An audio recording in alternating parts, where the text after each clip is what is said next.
diversas respostas podem ser dadas a esta pergunta. Onde está o teu tesouro? Você pode parar e pensar e ser materialista aqui e vai dizer assim: o meu tesouro está no banco. Ou você pode ser um pouco mais solidário e dizer assim: meu tesouro, minha esposa e os meus filhos, ou meu esposo está aqui comigo, ou está em casa.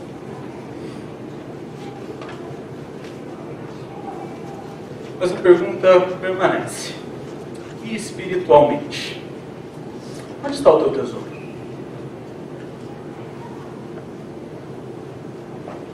A afirmação que nós fizemos no primeiro slide, que é o que o texto bíblico nos afirma: onde está o teu tesouro, aí estará também o coração. Você já parou para pensar e analisar onde o seu coração está? Tudo aquilo que você é, tudo aquilo que você tem. É interessante quando nós paramos para pensar e, ao olharmos os nossos dias, nós vemos uma corrida louca atrás da riqueza. Muitos homens, e se você digitar no Google, no YouTube lá, como adquirir o primeiro milhão, você vai ter tutoriais que vão te ensinar a adquirir o primeiro milhão. E esses vídeos estão bombando. São vistos por milhares de pessoas. Porque muitas vezes o desejo do nosso coração é adquirir o primeiro milhão e continuar adquirindo milhões e milhões e milhões. Só que tem um problema nessa corrida. Lá não tem uma linha de chegada. E quando nós vemos o oposto de adquirirmos essas riquezas e queremos acumular milhões e milhões e milhões, e procurarmos adquirir o tesouro que é muito melhor do que esse, nós temos uma linha de chegada. E um momento onde desfrutaremos deste tesouro acumulado. O texto bíblico de Mateus, capítulo 6, ele nos diz assim, a partir do verso 19: não acumuleis para vós outros tesouros sobre a terra, onde a traça e a ferrugem corrói, e onde os ladrões escavam e roubam. Mas ajuntai para vós outros tesouros no céu, onde a traça nem a ferrugem corrói, e onde ladrões não escavam nem roubam. Porque onde está o teu tesouro, aí estará também o teu coração. São os olhos a lâmpada do corpo. Se os teus olhos forem bons, todo o teu corpo será luminoso. Se porém os teus olhos forem maus, todo o teu corpo estará em trevas. Portanto, caso a luz que em ti há sejam trevas, que grandes trevas serão. Ninguém pode servir a dois senhores, porque ou há de aborrecer-se de um e amar ao outro, ou se devotará a um e desprezará ao outro. Não podeis servir a Deus e às riquezas. Vamos orar? Pai, nós queremos agradecer ao Senhor pelo privilégio que o Senhor nos dá de podermos estarmos juntos na Tua casa e juntos ouvirmos a Tua palavra. Pai, nós clamamos ao Senhor que tenha misericórdia de nós, para que hoje possamos sermos incentivados pela Tua palavra a sondarmos o nosso coração e vermos onde ele está e o que é tesouro realmente para nós. Essa é a oração que nós fazemos em nome do Teu Filho amado, Jesus Cristo. Amém. O bezerro do Senhor. O Dr. Martin Lloyd-Jones, ele conta uma história que está registrada no comentário a Mateus de John MacArthur. Ele diz assim que havia um fazendeiro que chegou muito feliz e muito contente para sua esposa pois a vaca da família, a melhor vaca da família, tinha dado à luz a 2 bezerros gêmeos. E eles estavam contentes. A produção havia aumentado, havia crescido. E ele então disse: sabe, agora de repente veio um sentimento, veio um impulso aqui sobre mim, e eu acho que nós precisamos então dedicar um destes bezerros ao Senhor. Nós vamos fazê-lo, alimentá-lo, ele vai crescer junto com o outro. E quando nós então formos vender estes bezerros, os lucros de um deles nós vamos dar para o Senhor, para a obra de Deus.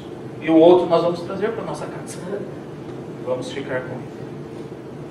E a esposa então questionou seu marido. São 2 bezerros, um branco e um marrom. Ou nós vamos dedicar ao Senhor? E aquele homem prontamente disse: não há necessidade de escolhermos agora. Eles vão crescer, serão alimentados da mesma maneira, serão cuidados iguais. Nós não precisamos determinar este ou aquele. Ok? Ficaram felizes com a notícia e com a dedicatória que fizeram. Alguns meses depois, aquele homem que havia entrado em casa feliz, contente, ele estava triste, cabisbaixo, uma expressão horrível dos seus olhos. E a sua mulher então pergunta: o que aconteceu, meu amor? O que foi?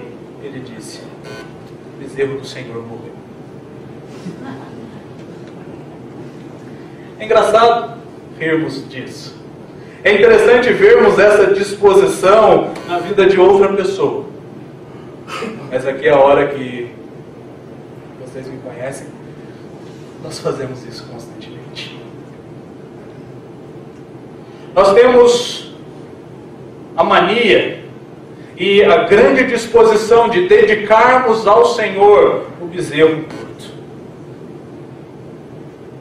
E essa reação deste homem, ela mostra onde o coração dele estava, nesta história. E se nós analisarmos isso, vai mostrar também onde o nosso coração está. Nós estamos mais preocupados com o servir a Deus ou o acumular riquezas para nós mesmos. Nós estamos mais preocupados com o que nós podemos obter ou com o que Deus pode nos dar.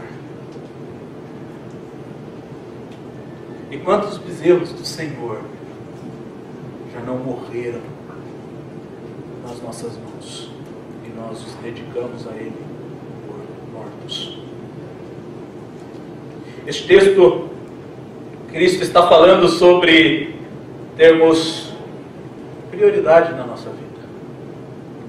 E aqui ele está fazendo uma diferença muito clara entre priorizarmos a Deus e priorizarmos o mundo. E principalmente aqui as riquezas. Principalmente aqui a questão que afeta o nosso bolso. E como nós temos o dito popular, quando aperta no bolso, nós sentimos no coração. E Cristo então, ele, tratando de um problema dos seus dias, trata também de um dos males dos nossos dias. E a pergunta é: onde está o teu coração? O texto então começa nos dizendo sobre 2 tesouros. Ele começa mostrando que nós temos 2 possibilidades de acumularmos coisas. A primeira possibilidade é dita como os tesouros na terra. E a segunda possibilidade são os tesouros no céu. O texto é muito claro, então nós não precisamos ficar rodeando muito. O Senhor diz: não acumuleis para vós outros tesouros na terra. E a expressão aqui quer dizer que nós não podemos acumular tesouro sobre tesouro. aqui na terra, num sentido horizontal, onde nós não alcançaremos objetivo nenhum e onde nós não teremos nenhuma utilidade para essas coisas. E a questão é,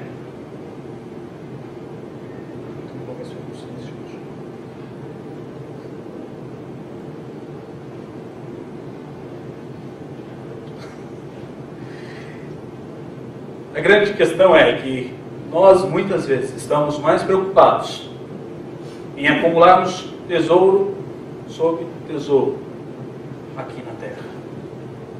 Nós estamos mais preocupados em nos enriquecermos, em termos uma conta bem grande no banco, uma poupança que enche os nossos olhos. E nós vemos o nosso desejo de acumularmos tesouros na terra com as ações dos nossos dias e com aquilo que nós priorizamos. Muitas vezes nós dedicamos a maior parte dos nossos dias, do nosso tempo, buscando material, buscando dinheiro. E nós negligenciamos automaticamente todas as demais coisas. E infelizmente, nestas demais coisas negligenciadas, estão Deus, o seu reino e a sua justiça. Este texto ele faz parte de uma seção maior, em que o foco central está no fim do capítulo de número 6, que diz que nós devemos buscar em primeiro lugar e a sua justiça. Não em primeiro lugar as riquezas e as coisas materiais. E o Senhor Jesus Cristo ele dá razões muito óbvias para não focarmos o nosso coração nestes tesouros terrenos. E ele diz que quando nós buscamos esses tesouros, nós estamos acumulando algo que a traça e a ferrugem corroem. Então não adianta você pegar toda a sua poupança e comprar roupas. Não adianta você pegar todo o seu dinheiro em espécie, em notas, e colocar embaixo do teu colchão para tentar guardar o teu tesouro. Que a traça pode corroer. Não adianta você transformar isso em ouro. Não adianta você transformar isso em prata.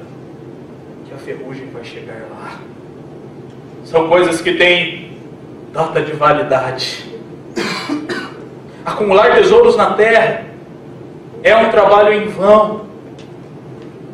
E por mais seguro que ele esteja, e nós já vimos aqui no Brasil algumas peripécias, homens cavam túneis, arrombam muralhas e levam todo o dinheiro. Não adianta. As razões são claras e estão evidentes aos nossos olhos. Acumular tesouros na terra é acumular tesouros com prazo de validade. E o Senhor diz então que em vez de ajuntarmos esses tesouros que vão acabar, e que mesmo que não acabe durante a sua vida, você não vai levá-los para lugar nenhum, nós precisamos acumular tesouros no céu. E ele diz que quando nós acumulamos tesouros no céu, nós estamos acumulando tesouros onde a traça e a ferrugem não corroem, onde ladrões não entram e onde as paredes não podem ser arrombadas. Não há prazo de validade, não são finitos. E a grande questão, você pode me perguntar como eu vou então, eu sei como juntar tesouros aqui na terra, e nós temos tutoriais lá no YouTube para vocês juntar tesouros aqui na terra. Mas como que eu vou juntar tesouros aqui no céu? Juntar tesouros no céu. É o que nós lemos em Timóteo. Paulo diz a Timóteo, olha, você tem que zelar pelas boas obras.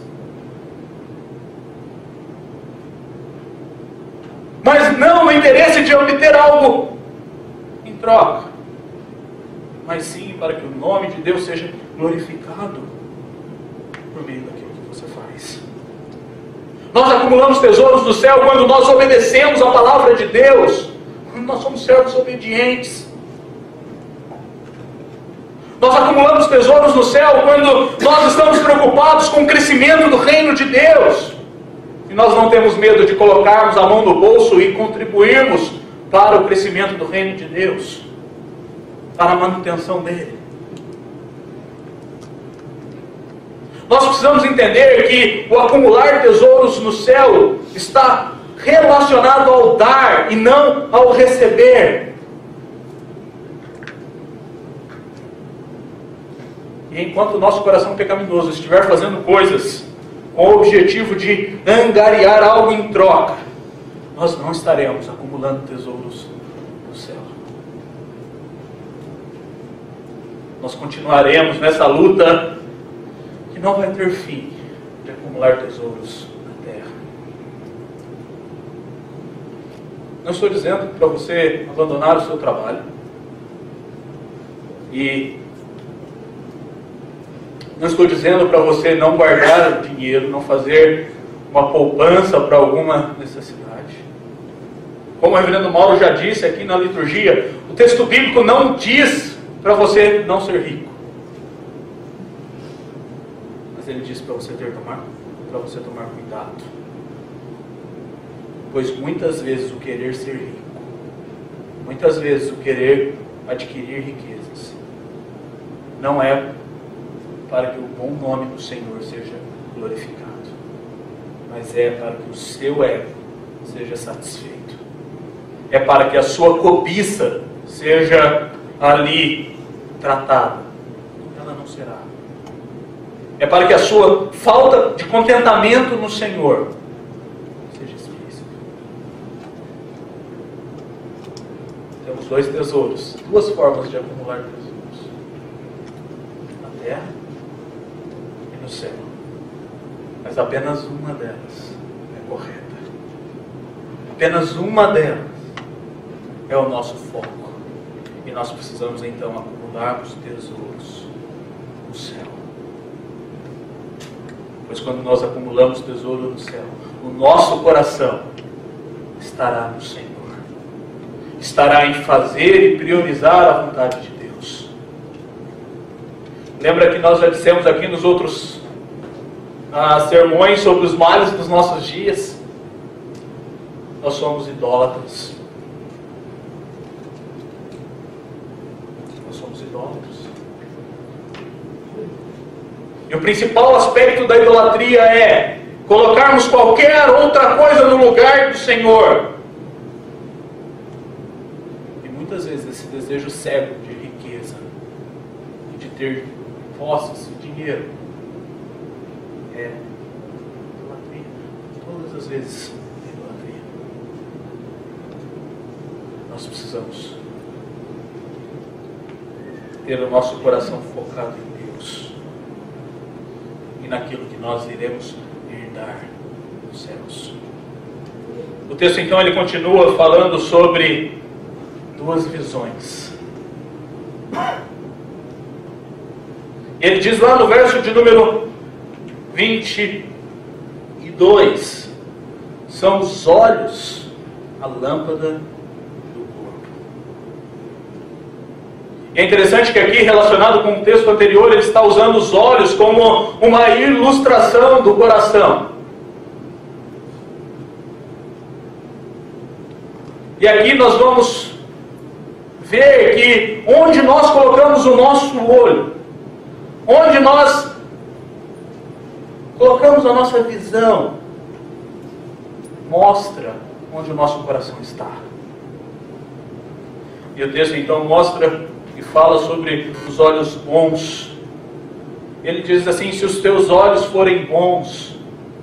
E aqui a expressão seria uma expressão de claridade, uma expressão: se os seus olhos forem límpidos. Tudo aquilo que você fizer, todo o teu corpo também refletirá aquilo que os seus olhos veem. E ele coloca então que nós também temos os olhos maus, os olhos escurecidos. E é interessante que esta expressão é uma expressão judaica, que significa uma pessoa de má vontade ou uma pessoa mesquinha. E é o mesmo exemplo usado lá em Provérbios, capítulo 22, capítulo 28, no verso de número 22, que fala que aqueles que têm olhos maus, eles correm atrás da riqueza. É uma consequência natural. Aqueles que têm olhos bons e nutrem para ter essa visão do Senhor, de priorizar a Deus, eles têm os seus olhos no seu reino, os tesouros acumulados no céu. Se você fizer uma pequena reflexão sobre a sua vida, sobre os seus dias, onde os seus olhos estão postos?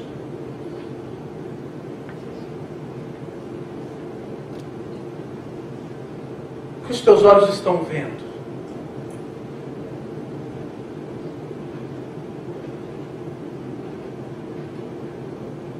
Nós temos olhos contaminados pelo pecado e que vão caminhar dia após dia na cobiça.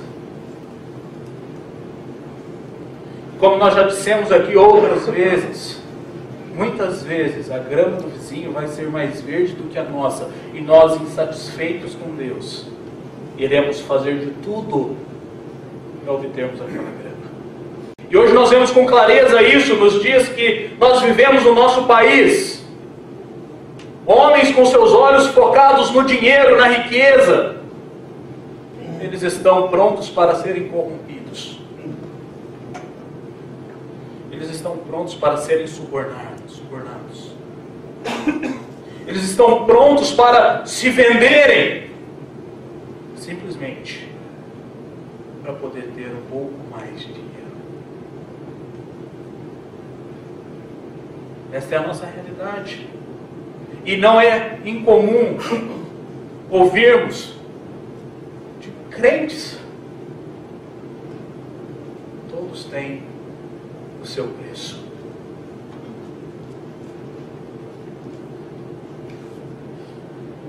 Esta afirmação não deveria ser verdade para o cristão.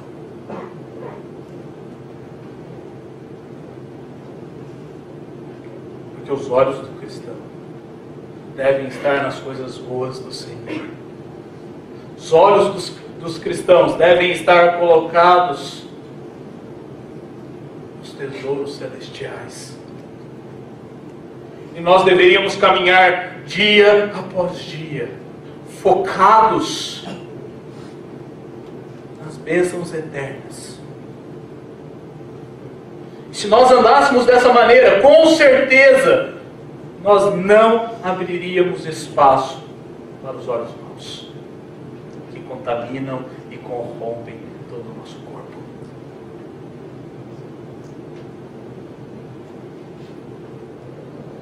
Onde você coloca os seus olhos,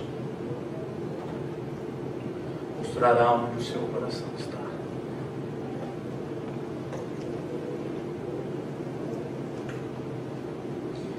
E ele então nos mostra que, além de termos dois tesouros, e devemos buscar alcançar apenas um deles, além de termos a possibilidade de duas visões, nós precisamos ter apenas uma delas. Nós também temos a possibilidade de servirmos a dois senhores. E o texto bíblico lá no verso de número 24 diz: ninguém pode servir a dois senhores, porque ou há de aborrecer-se de um e amar ao outro, ou se devotará a um e desprezará o outro. Não podeis servir a Deus e as riquezas. Nós temos, infelizmente, uma impressão errada de sermos servos. Nós muitas vezes não entendemos o que a Bíblia nos diz sobre esta servidão. E nós afirmamos, muitos de nós podem chegar a afirmar: olha, eu não creio que seja impossível servir a dois senhores. E a justificativa é simples: eu tenho mais de um trabalho. E aqui, não somos poucos que temos duas jornadas de serviço, ou já tivemos na vida algum momento em que precisamos trabalhar em 2 empregos, 3, 4. E muitos de nós nos transformamos no Július da Rochelle. E as Rochelles dizem: meu marido tem 2 empregos.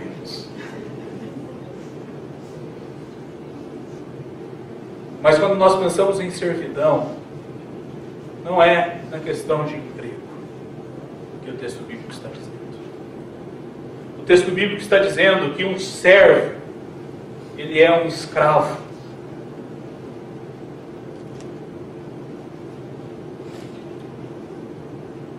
E quando nós pensamos no aspecto da escravatura, da escravidão, um escravo, ele não podia ter 2 senhores.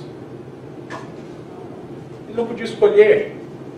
Ele era tratado como um animal qualquer. Ele era tratado como uma ferramenta de trabalho qualquer, assim como o arado do boi era tratado do escravo. Ele não tinha essa opção. Ele era exclusivo. E quando nós pensamos no aspecto que nós somos servos de Deus, nós precisamos entender que servir a 2 senhores é uma tarefa impossível.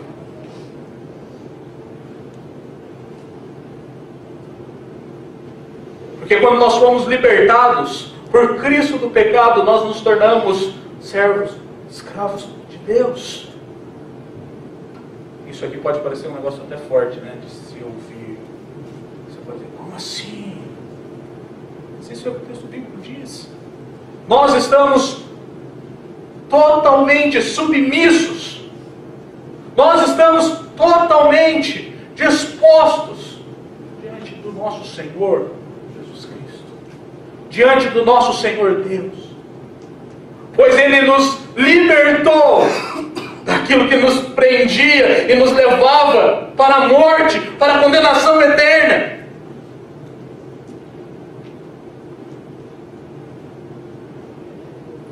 É impossível servirmos a Deus e as riquezas. É impossível você devotar a sua vida em ficar rico, em ser milionário e servir a Deus. Pois você vai negligenciar a obra dele, provavelmente. Você vai negligenciar o relacionamento ordenado por Deus para com o próximo. Você vai começar a expandir os seus limites. Pois toda vez que você vai cruzá-lo, então você vai precisar aumentar a linha.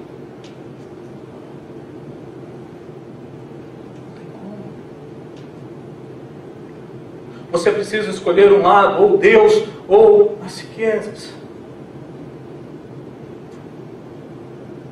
E o Senhor diz que não tem como você tentar fazer as duas coisas ao mesmo tempo. Pois sermos servos de Deus requer de nós responsabilidade. Nós somos propriedade exclusiva do Senhor. Nós somos o seu único. Ser servo e servir ao Senhor exige de nós devoção exclusiva.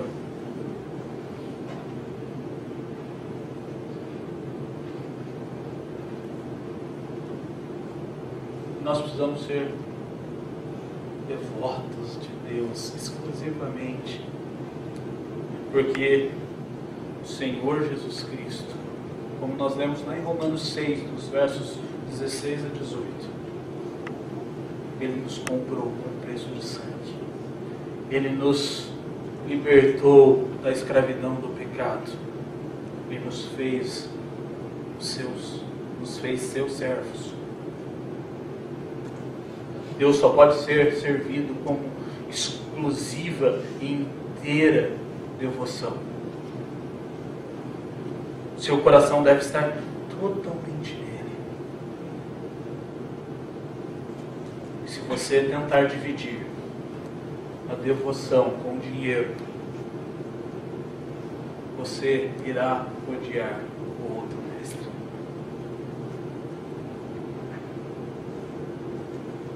Você irá parar de servir a Deus.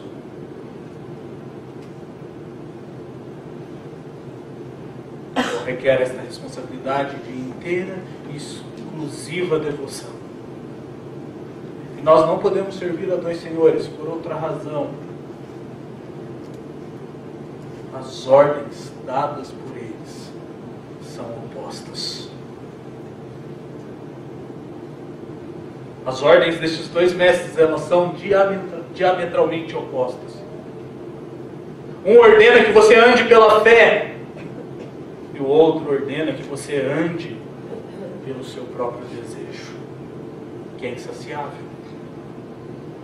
Um ordena que você seja humilde, o outro ordena que você seja orgulhoso do que você tem. Um ordena que as suas afeições estejam nas coisas do alto. O outro ordena que as suas afeições estejam nas coisas da terra. Um ordena que você olhe para as coisas que não se podem ver e que são eternas. E o outro ordena que você olhe para as coisas que você pode ver e que são finitas. Um ordena que você viva a sua vida com o objetivo de desfrutar das bênçãos celestiais. E o outro ordena que você viva a sua vida desfrutando e aprofundando-se nas coisas terrenas, no pó da terra. Um diz: não seja ansioso por nada, porque eu cuido de você. E o outro mestre diz: seja ansioso por todas as coisas, porque você precisa ter mais e ter mais.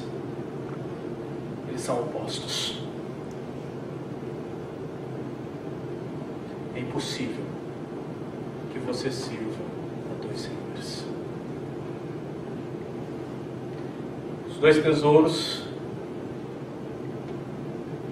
você deve correr atrás de um.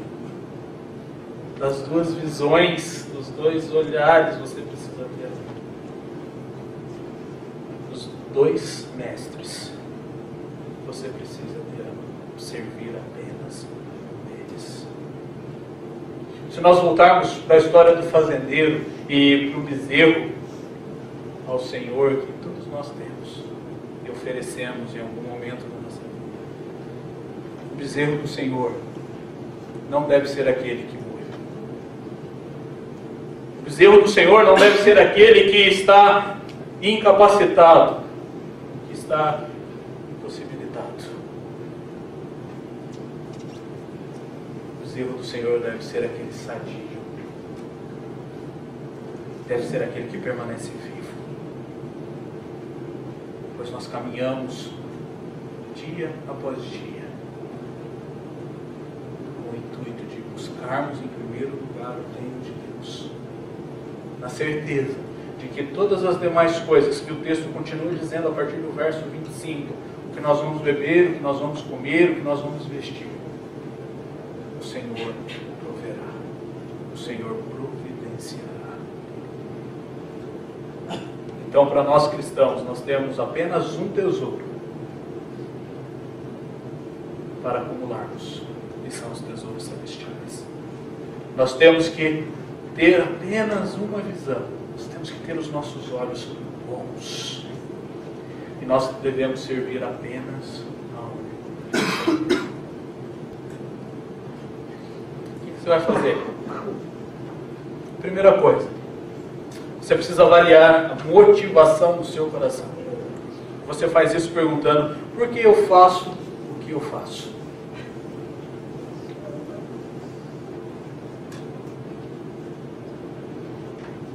Por que você trabalha em 3, 4, 5, 10, 20 empregos?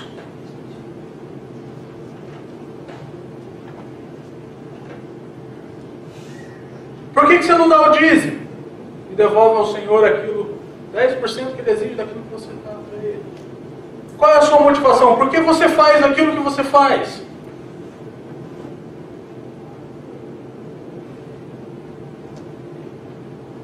Avalie as suas atitudes. O que você faz na motivação do teu coração. E para avaliar as suas atitudes, você vai se perguntar: eu estou mais dando ou eu estou mais recebendo?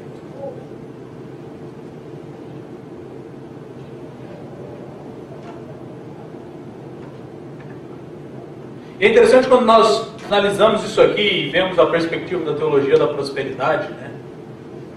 Ele diz assim: dê. E a pessoa dá. Mas o problema é, por que ela deu? Porque ela tem o objetivo de ganhar ainda mais e ir além daquilo que ela tinha. Está errado. Nós precisamos aprender a dar sem nos preocuparmos com aquilo que vamos receber em troca.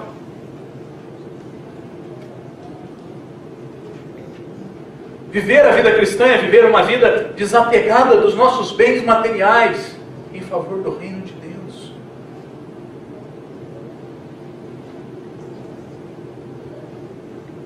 Nós precisamos então avaliar a nossa posição de servo. E a pergunta é: quem nós estamos servindo? E nós vamos conseguir avaliar essa posição de servo com as respostas das duas outras perguntas. Quando nós entendemos a motivação do nosso coração, nós vamos entender quem nós servimos. Quando nós analisarmos as atitudes que nós temos, nós vamos saber quem nós temos servido.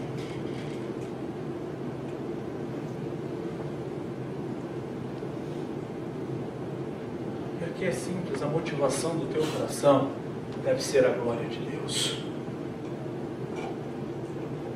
As suas atitudes devem glorificar a Deus.